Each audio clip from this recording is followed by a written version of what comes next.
Hi, everybody. I'm Hub Arkush reporting live from Halas Hall along with Kevin Fishbain and Arthur Arkush for ChicagoFootball.com. It's Monday following the Bears' 31-23 defeat at the hand of the Green Bay Packers. And bottom line, we just had the post-mortem with John Fox, Kyle Long, Antrell Roll. I think everybody's singing from the same hymn book, Kevin.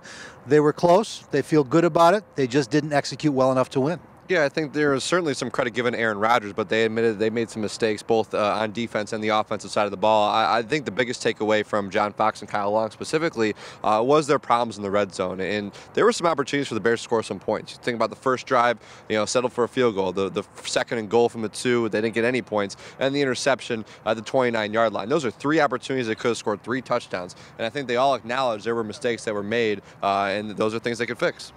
Arthur, I think listening particularly to John Fox, you could sense that there was some satisfaction mixed in with the frustration. I think he feels that they're close, and I think he's probably a little reluctant to jump on any of the negatives too hard.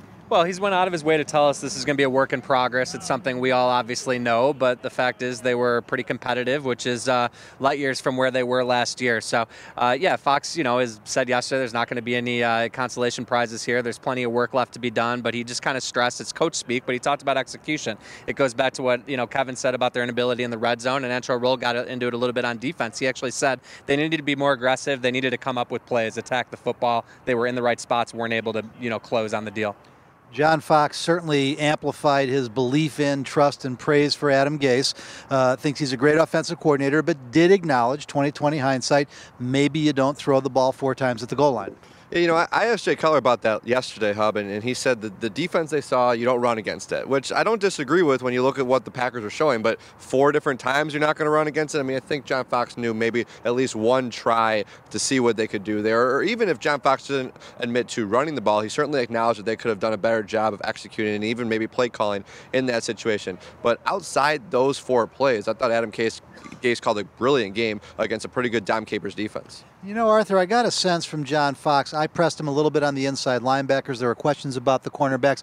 Now that they've played a real game, he's not going to come out and criticize his players, but you can tell they will be looking at changes that are available to them if necessary in the coming weeks, now that they're playing for real. Yeah, John Fox says often he's not really into evaluating the players in the media, but the first thing he said when you asked him about Shea McClellan, Christian Jones, the inside linebacker position, they're young. In a way, that's sort of conceding that it wasn't good enough, or again, that there are going to be growing pains along the way. No one asked him about the cornerbacks, but you have to wonder what the Allen Ball evaluation is like and if it should be long, like you said before. Maybe a younger guy who's shown better ball skills, maybe a Terrence Mitchell gets a shot more, sooner than later. And in all fairness, folks, I thought it was Antrell Roll who summed things up best. Basically said Aaron Rodgers is really good. The Green Bay Packers are really good. And Kevin, I don't think it's a concession speech on the Bears' part to a better opponent in their division.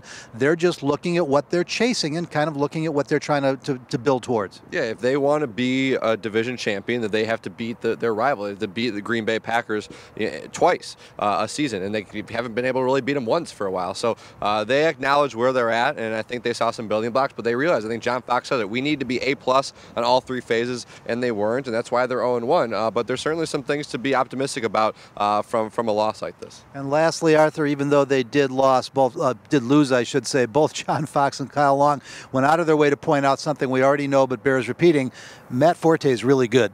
Yeah, he said he runs really hard. Kyle Long said it's something you can always depend on, is he's going to be 110 miles per hour while he's out there. Obviously, like you said, we already know that. But what I also found to be interesting, he said that a dedication to that run kind of infuses trust on both sides, coaches to players, players to coaches. It speaks to the better chemistry and the rapport that we've seen here early at Halas Hall, and I can't imagine any reason why they would go away from Matt Forte, the best player on the field for the Bears yesterday. There is no looking back in the National Football League. It's all straight ahead now on the Arizona Cardinals this coming Sunday. For all the best in preview and news and notes this week, getting ready for the Cardinal game, stay right where you're at 24/7 for ChicagoFootball.com.